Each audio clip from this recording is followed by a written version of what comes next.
Assalamualaikum warahmatullahi wabarakatuh. Waalaikumsalam warahmatullahi wabarakatuh.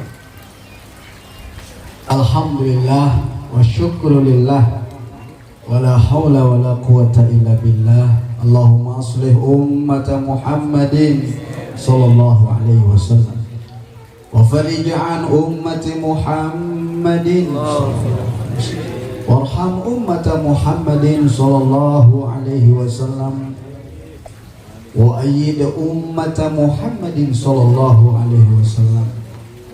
Qala rabbi shrah li sadri wa yassir li amri wa hlul 'uqdatam min lisani yafqahu qawli, amma ba'd. Al-mukarram summal muhtaram ustadzuna wa murabbi ruhina Bapak Nahrawi beserta istri dan keluarga yang sama-sama kita hormati Bapak Lurah Cinere. Mudah-mudahan beliau sehat walafiat, keluarga beliau sakinah mawaddah warahmah, dan mudah-mudahan keturunan beliau menjadi anak yang soleh dan solehah. Para guru-guru mulia, ada Kiai Ridwanullah, ada Kiai Salahuddin, dan para guru-guru yang lain. Mudah-mudahan yuk kita doakan, mudah-mudahan beliau ini bertambah sehat walafiat, tambah rizki, tambah kuat iman dan Islam, dan mudah-mudahan dalam lindungan Allah Subhanahu wa ta'ala keturunan beliau menjadi anak yang soleh. Para kawan-kawan pesilat ya, kawan-kawan jawara dan ibu-ibu jawara serta keluarga semua, mudah-mudahan selalu dalam lindungan Allah Subhanahu wa ta'ala. Alhamdulillah wa syukrulillah. Salah satu yang menarik di Saung Jiih itu, di Sanggar Seni Saung Jiih itu adalah baik para pengurus, para anggota, bahkan para asatisnya harus siap ditembak di tempat. Saya bagian yang harus siap. Dari rumah tadi udah ngelus-ngelus dada, entah apa yang akan terjadi nanti di Saudi itu. Tapi inilah yang menarik. Jadi apa adanya, bukan ada apanya. Di Saudi itu bukan ada apanya, tapi apa adanya. Justru apa adanya lah yang membuat kita semakin betah di sini. Karena Sanggar Seni ini bukan lagi kantoran. Jangan menganggap Saung ini kantoran. Jadi datangnya jam 7, pulangnya jam. Justru tempat ini dianggap rumah. Dianggap bait, tempat mabitnya para pendekar di sini untuk berpikir bagaimana memajukan umat di masa depan. Jadi tempat ini bukan hanya manzil, bukan hanya tempat untuk turun sebentar singgah lalu lewat. Walaupun memang dunia ini ibarat bayangan. Kalau kita lewat di bawah pohon yang tinggi, kita hanya lewat sebentar saja, baru gak kelihatan bayangan kita, baru lewat lagi. Maka tidak boleh ada pejabat yang menganggap dirinya kekal menjabat. Tidak boleh ada ketua yang menganggap dirinya kekal menjadi ketua. Tidak boleh juga semua kita di struktur masyarakat maupun struktur fungsional negara ini menganggap diri kita kekal, sehingga kita lupa melaksanakan kewajiban kita, tetapi justru sibuk mengurusi hak-hak kita. Alhamdulillah wa syukrulillah, malam ini surprise bagi saya karena saya bertemu dengan Bapak Lurah. Sudah lama rindu di dalam dada, ini ternyata tertumpahkan malam ini di sini. Ternyata beliau masih muda, gagah, ganteng dan berwibawa. Mudah-mudahan beliau kita doakan panjang usia sehingga beliau bisa hadir lagi di Saung GI tahun depan untuk meletakkan batu pertama pembangunan 3 lantai Saung GI. Kita doakan ya. Karena kalau udah urusan orang tua yang berpola, gampang dah apa-apanya. Insya Allah. Alhamdulillah wa syukrulillah. Saya ingin menyampaikan beberapa hal. Pertama, kenapa saya kira selalu diundang oleh Saung GI. Pertama, karena saya akan berjumpa dengan para guru-guru kita yang mulia. Oleh Imam atau oleh Syekh Abdul Qadir Al-Jailani di dalam kitab Al-Fathur Rabbani wal Faidhur Rahmani mengutip hadis baginda Rasulullah Sallallahu Alaihi Wasallam mengatakan al-barakatu ma'a akabirihi. Keberkahan hidup kita itu ada saat kita ngiring, saat kita duduk bareng mendengarkan petuah nasihat dari guru-guru kita. Jadi kalau mau berkah umur, berkah usia, jangan jauh-jauh dari Ustadz Ridwanullah, jangan jauh-jauh dari Kiai Sholah, jangan jauh-jauh dari Abang Nahrawi dan abang-abang kita yang lain. Insya Allah berkah hidup. Amin. Tapi oleh Syekh Abdul Qadir Al-Jailani, akabir di situ tidak hanya maknanya tua secara usia, tidak hanya maknanya putih beruban rambutnya atau mulai putih jenggotnya, tetapi yang paling penting menua dalam diri orang itu adalah kedewasaan ruhaniah. Ini agak berat kayaknya bahasanya. Mohon maaf. Maksudnya adalah semakin rajin guru kita mengajak kita khataman Al-Quran, semakin rajin beliau memimpin kita dalam amal soleh atau amal-amal kebaikan. Kita lihat beliau selalu mengajak kita zikir, mengajak kita wirid, mengajak kita untuk selalu memakmurkan Ramadan. Sekarang ini sudah sisa 8 hari lagi, mudah-mudahan kita bisa berjumpa dengan Idul Fitri. Oke lah, 22 malam kemarin mungkin kita banyak lalai. Bagi saya pribadi mungkin saya banyak lalai. Lalu adakah jaminan saya dan abang-abang semua bisa hidup tahun depan? Siapa yang berani menjamin dirinya 1 jam ke depan masih bisa hidup? Lalu apa alasan kita tidak mengisi 8 hari lagi ini untuk benar-benar dekat dengan Allah Subhanahu wa Ta'ala? Jika kita ingat ini, maka malam ini kita akan hanya bermunajat dengan Allah. Kita isi dengan sholat sunat tasbih, kita khataman Al-Quran, kita zikir, kita tasbih dan lain sebagainya. Hanya ini yang bisa kita lakukan untuk berjumpa dengan Allah Subhanahu wa Ta'ala.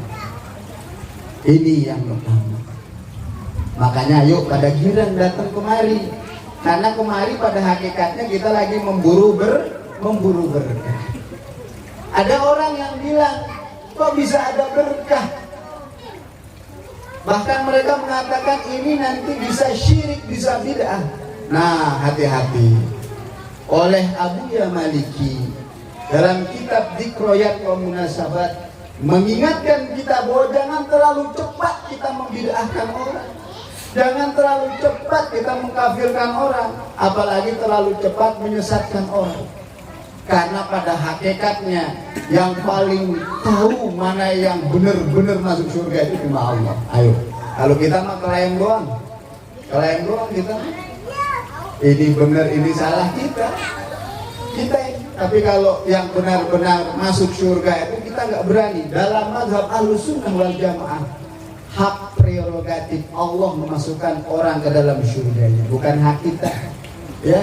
Ini masa kalau kita berani mengatakan orang itu ahlul jannah atau itu ahlun nar, maka sebenarnya kita sudah tidak bermazhab Ahlussunnah wal Jamaah. Beratnya di situ. Cuma banyak penyampaian yang saya lihat itu seakan-akan dia sudah menjadi hakim, menjadi Allah, memutus masa depan orang penduduk surga atau penduduk neraka. Nauzubillah ini. Nah, ini yang pertama. Padahal di dalam Al-Quran Allah Subhanahu wa Ta'ala menjelaskan ada tempat dan waktu yang penuh berkah. Salah satu tempat misalnya yang Allah jelaskan dengan sangat jelas, misalnya Makkah sebagai tempat yang diberkahi.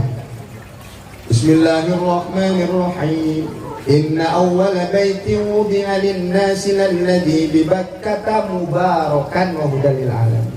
Sesungguhnya rumah yang pertama kali ada, yaitu kota Makkah, itu dipondasikan, diletakkan oleh Allah Subhanahu wa Ta'ala. Di dalamnya ada keberkahan yang luar biasa. Mekah itu kota yang aneh, kota yang gersang, gak ada pohon tapi bisa menghadirkan beragam buah-buahan di sana. Coba bayangkan, gak ada pohon durian, tapi durian model apa juga ada di sana. Jeruk juga begitu, semua buah-buahan ada padahal pohonnya gak ada. Berkah. Pertama, kedua, sejak zaman dahulu yang namanya orang Arab memang doyan jualan. Jangan heran kalau melihat Habib-Habib kita ini, ya, turunan-keturunan Arab ini kok pada bisnis. Emang ngomong-ngomong ini nenek moyang pada doyan jualan, ya, semua dijual, bahkan Tuhan pun dijual. Oh, orang Arab dulu itu sampai Tuhannya dijual. Masih ingat kan cerita Umar Ibnul Khattab radhiyallahu ta'ala anhu? Suatu saat beliau tertawa, di saat yang lain beliau menangis. Saat ditanya oleh sahabat, wahai Sayyidina Umar, kenapa engkau tertawa? Saya ingat saat dulu saya masih bocah, saya pernah jual Tuhan, kata itu. Bayangkan, kita dalam sejarah, nih mungkin Bang Lurah bisa ini, dalam sejarah keberagamaan kita di Indonesia, ayo, kebudayaan daerah mana sebelum Islam datang yang pernah jual Tuhan? Ayo, pernah nggak dengar? Orang mana yang pernah jual Tuhannya di Indonesia dalam sejarah? Di Mekah melazim biasa-biasa orang jual Tuhan.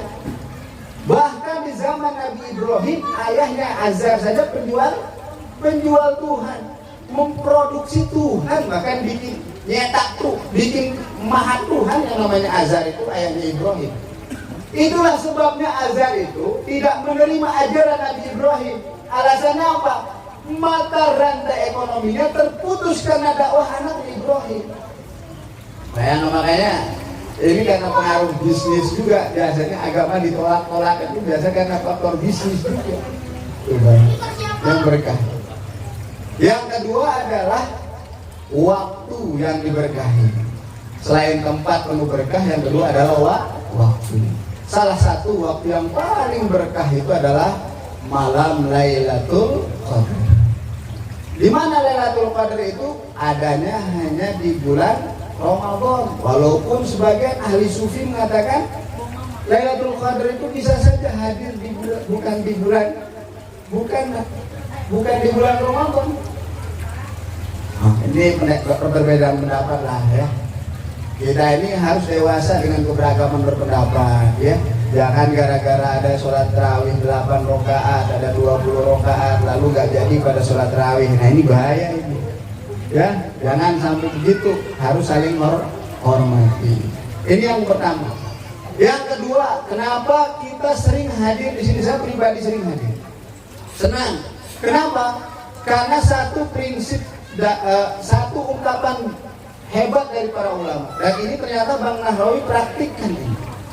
Mudah-mudahan kita bisa mempraktikkan hal yang sama. Para ulama dulu pernah mengatakan innamal mar'u haditsun ba'dah fakul hadisan hasanan limawa. Orang itu akan menjadi cerita bagi generasi yang akan datang. Maka jadilah orang yang fakul hadisan, maka jadikan dirimu cerita yang baik bagi generasi-generasi yang akan datang yang mau melakukan perbuatan baik. Bang Nahrawi ini saya tahu dari cerita beliau, modal, ya saya nggak enak untuk modal. Bang Nahrawi ini jual Alphard 1 untuk bangun tempat ini. Beliau di sini ini Bismillahirrahmanirrahim, lalu dilanjut Bismillahirrahmanirrahim. Tapi satu kata guru saya Syekh TGB itu dan guru Badang pernah sering nasihati kami waktu jadi santri itu. Apapun kalau dasarnya ikhlas, apapun kalau dasarnya ikhlas, maka dia akan hidup, tumbuh, berkembang. Yang penting pertama asasnya ikhlas. Kedua, ya, orang-orang yang bersamanya itu adalah orang-orang yang jujur, orang-orang yang setia. Insya Allah, ya, beliau-beliau guru-guru kita ini semuanya adalah orang-orang yang ikhlas. Buktinya saya belum tahu Kiai Solah maupun Kiai Ridwanullah pernah kira-kira setor nomor rekening nggak ke bendahara Sanggar ini? Ada nomor rekening bisa? Kalau ada nomor rekening belum nyangkut di situ berarti artinya memang ini sudah mulai ada perubahan. Tapi itu bukan menunjukkan tidak baik, sangat baik, malah ke depan lebih profesional namanya kan, malah lebih baik namanya. Tapi kalau ada bener apa yang lu sampaikan tadi itu, ya, yang 9 juta dibagi 3, Ustaz, saya ikutan mah, yang dapat yang satu kan Ustaz Ridwanullah dapat, yang satunya saya berarti Ustaz ya. Alhamdulillah, ini kita makanya alhamdulillah girang banget di sini. Kenapa? Karena Bang Nahrawi dan generasi awal, ya, para guru-guru yang sekarang akan menjadi cerita terindah bagi anak-anak generasi di masa depan. Itu namanya akan dipahat, bukan di batu dipahat, bukan di prasasti dipahat, tetapi akan dipahat di dalam ingatan dan hati sanubari masyarakat Cinere, wabil khusus di jalan ini, bahwa Bang Nahrawi dan pasukan Saung ini selalu peduli kepada agama, peduli kepada sesama. Bukankah itu gelar yang paling indah oleh guru saya Kiai Muhammad Zainuddin Abdul Majid atau Syekh Zainuddin pendiri Nahdlatul Ulama belum mengatakan ijazah hebat itu bukan ijazah yang mengkilat, tetapi ijazah masyarakat. Itu yang paling susah kita dapatkan. Kalau ijazah mengkilat ini mah, mohon maaf, ada yang nggak kuliah juga bisa dapat. Banyak sekarang, buktinya ada kampus-kampus yang ditutup-tutup itu. Ada kampus ditutup, nggak pernah kuliah dapat ijazah, mengkilat. Tapi kira-kira masyarakat, inilah makanya, dan itu tidak mudah. Masyarakat mau menghormati kita, bukan dari mana kita pernah sekolah, ijazah kita S2 apa doktor atau apa namanya gelar kita. Tapi kalau kita lupa menggelar sajadah, ya, orang pada sibuk nyari gelar tapi lupa gelar sajadah, dia tidak akan pernah mendapatkan hati masyarakat. Ini perjuangan besar para tokoh, ya, terutama para santri, para anak-anak muda, generasi muda, untuk bisa dapat kepercayaan masyarakat itu berat, mahal. Harus ada pembuktian diri yang cukup lama. Ya, jangan protes loh, kok masyarakat gak menghormati saya, jangan protes. Karena itu Allah yang membuat hati orang tunduk kita tuh. Ini nih, jangan sampai salah paham kita.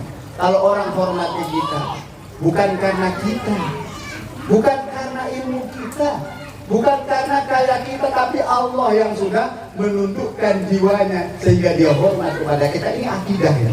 Jangan sampai salah paham. Makanya kita baca doa. Kalau naik motor apa doanya? Subhanalladzi sakhkhara lana hadza wa ma kunna. Iya, Maha Suci Allah yang menundukkan motor ini sehingga alhamdulillah dengan kekuatan angin. Coba bayangkan itu, kuat dan dahsyatnya yang namanya angin. Kalau sudah motor bannya dimasukin angin, berapapun berat kita dibawa. Pesawat tempur, ya, pesawat ini berapa ton beratnya, ketika bannya sudah dimasukin angin, jalan dahsyat yang namanya angin ini. Makanya ada ajian namanya ajian Saiki angin, kan? Wah, luar biasa, ya. Angin yang bisa ngusir orang juga ada, air kentut aja. Tapi habis makan apa namanya? Habis makan telur. Pada bangun semua, belum kita masang jurus ini, baru ngeluarin angin aja orang udah pada.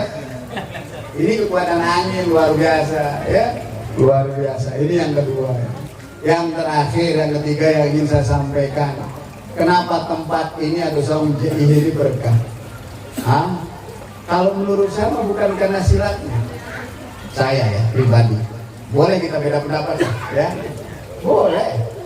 Tapi yang membuat tempat ini betah, ngademin, ya, dan orang merasa diri bersaudara di sini, kenapa? karena diikat oleh Al-Quran. Ini yang penting, diikat sama Al-Quran. Maka para ulama mengatakan kita apapun yang kita lakukan mulaikan dengan Al-Quran. Mau rapat di kantor kah? Ayo kita sama-sama baca Al-Fatihah. Mudah-mudahan rapat hari ini lancar dan kegiatan kita ke depan lancar. Al-Fatihah. Inilah makna nuzulul Quran. Kita bagaimana nuzulul Quran ketemu. Giliran rapat kita nggak pernah baca Al-Fatihah sekali juga pernah. Apalagi buru-buru ada khataman baru, ada agenda kegiatan apa-apa, kita enggak. Sehingga nuzulul Quran yang nuzulul Quran lagi. Ayo, ada nggak program tadarusan Al-Quran kita di rumah sama istri yang mana? Ayo. Belum nuzulul Quran kita. Di rumah kalau bisa kayak hayatus sahabat.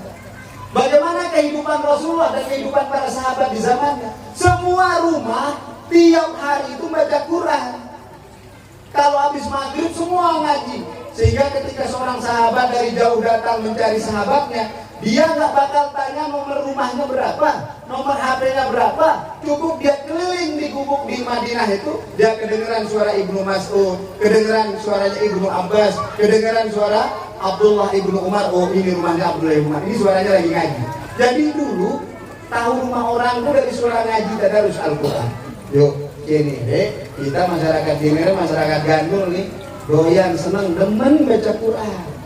Dan kalau ngaji jangan kecil-kecil suaranya, ya besarin dikit biar ngajak tetangga untuk baca Al-Quran. Ini yang paling penting, ini mana nuzul.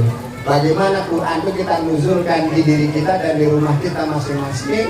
Pada girang, pada demen baca Quran, bukan karena Bang Nahrawi yang ngajak, awas ini hati-hati.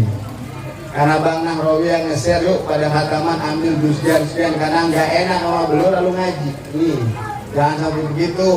Ngajinya ikhlas karena Allah, walaupun awal-awal memang dididik dulu, ya. Insya Allah kalau Quran ada di tengah kita, Quran kita baca di rumah kita akan bercahaya dan jauh dari gangguan-gangguan setan, jin dan lain sebagainya. Insya Allah.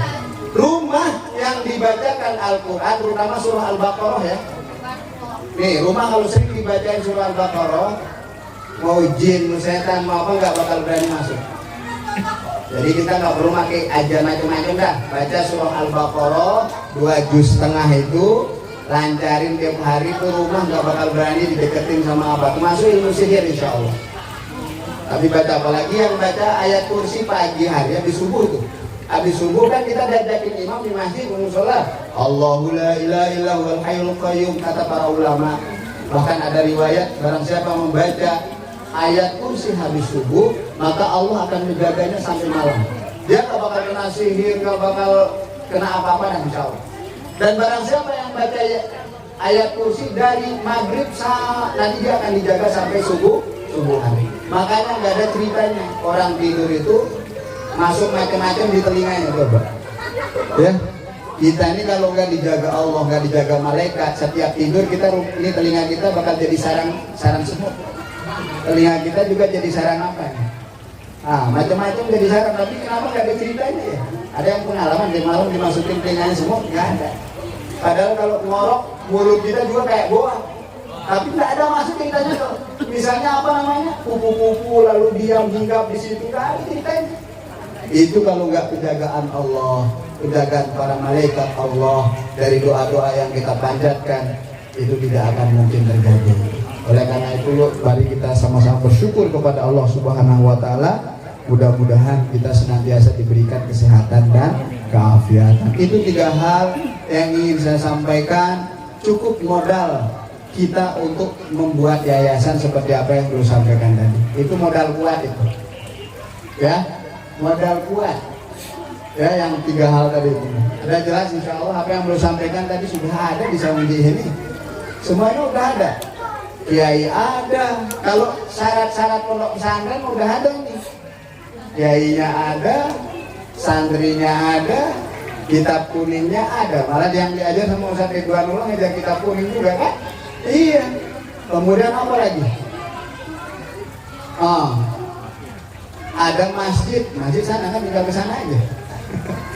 Ada kitab kuning, ada kiai, ada santri, sudah lengkap ya. Kalau kita nggak mau bikin lembaganya, bahasa beliau tadi, minimal tempat kita ini menjadi wadah tinggal bagi santri-santri yang sekolah di luar.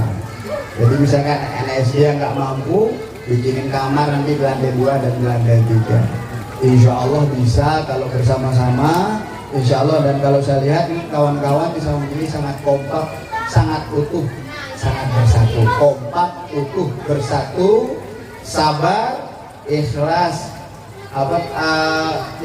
sabar, yakin, ikhlas, istiqomah dan sabar ya kompak. Itu kunci-kunci pergerakan dari zaman ke zaman. Yang pertama kompak, utuh, bersatu. Yang kedua adalah yakin, ikhlas, istiqomah. Yang terakhir sabar.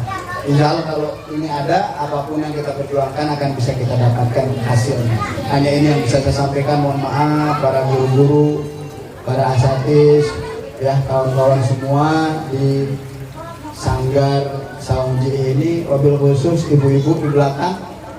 Terima kasih banyak, dan saya selalu merasa diri bukan orang di sini. Saya merasa diri keluarga. Karena itu kapanpun beliau minta saya hadir insya Allah. Jangankan kalau bahasa beliau ini, jangankan orang yang undang. Seandainya presiden undang kita, jangan datang ya. Kalau presiden undang dia datang ya. Belum nggak datang karena diundang. Ya, baik, terima kasih. Jazakumullah khairan jaza. Dan mari kita sama-sama berdoa ya. Mudah-mudahan kita mendapatkan kemuliaan di bulan Ramadan. A'udzubillahi minasyaitonir rajim. Bismillahirrahmanirrahim. Alhamdulillahi rabbil alamin.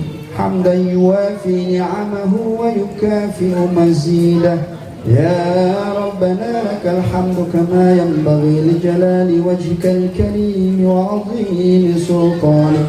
اللهم تقبل منا صلاتنا وصيامنا وقيامنا وركوعنا وسجودنا وتخشعنا وتضرعنا وتمم تقصيرنا يا أرحم الراحمين. اللهم اجعلنا وذريتنا ومن أحبنا فيك من أوفر عبادك عندك حظا ونصيبا في كل خير تقسمه في هذه الليلة وفيما بعدها من نور تهدي به أو رحمة تنشرها أو رزق تبسطه أو ضر تكشفه أو ذنب تغفره أو شدة تدفعها أو معافاة تمن بها على من تشاء من عبادك إنك على كل شيء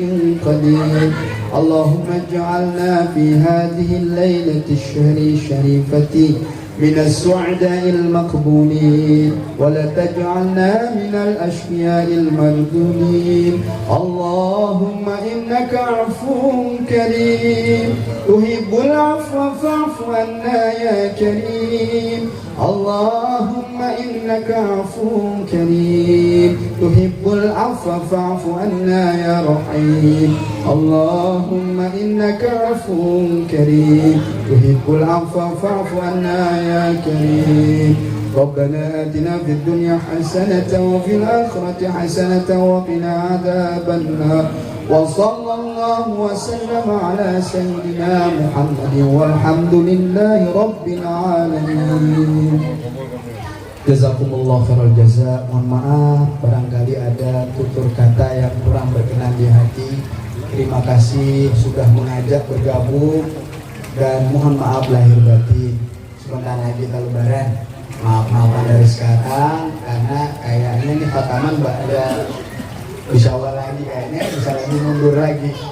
Mudah-mudahan nanti kita bisa ada waktu untuk salam-salaman. Mohon maaf di hari yang fitri.